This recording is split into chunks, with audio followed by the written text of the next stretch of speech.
Professor Epiphany Azinge, a senior advocate of Nigeria and a former Director General of the Nigerian Institute of Advanced Legal Studies, emerges as the new Asagba of Asaba.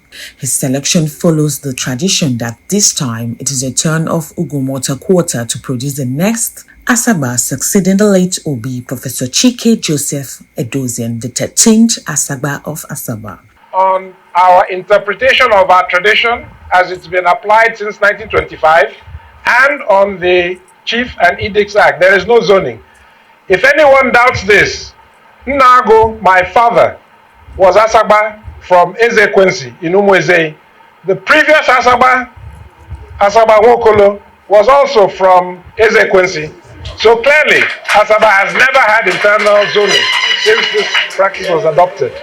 So I think that point can be easily dispensed with. However, the selection process is not without controversy. Some people are querying the process that produced him, which they say is not transparent.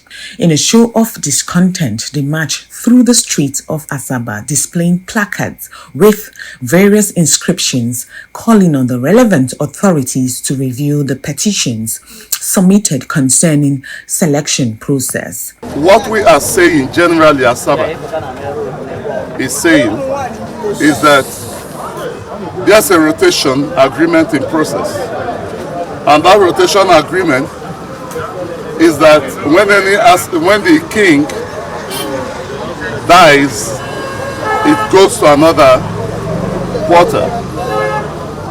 Then the quarter is his. So now discuss within themselves and then bring a name that is unanimously agreed upon.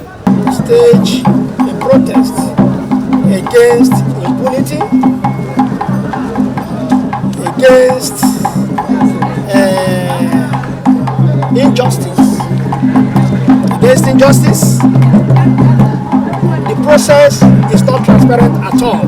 Protest to actually get the people in charge to explain what has happened to us, as it seems like our tradition, the traditional system has been truncated. We're not against Professor Epiphany Azinge. We're not against anybody. As much as we all have our candidates, we want due process to be followed. The protesters alleged that certain traditional rites were not properly observed, and they are asking for the correct procedures to be followed to preserve the sanctity of the Asaba sheep and safeguard the future of Asaba. Jemima Boloko, Arise News, Asaba, Delta.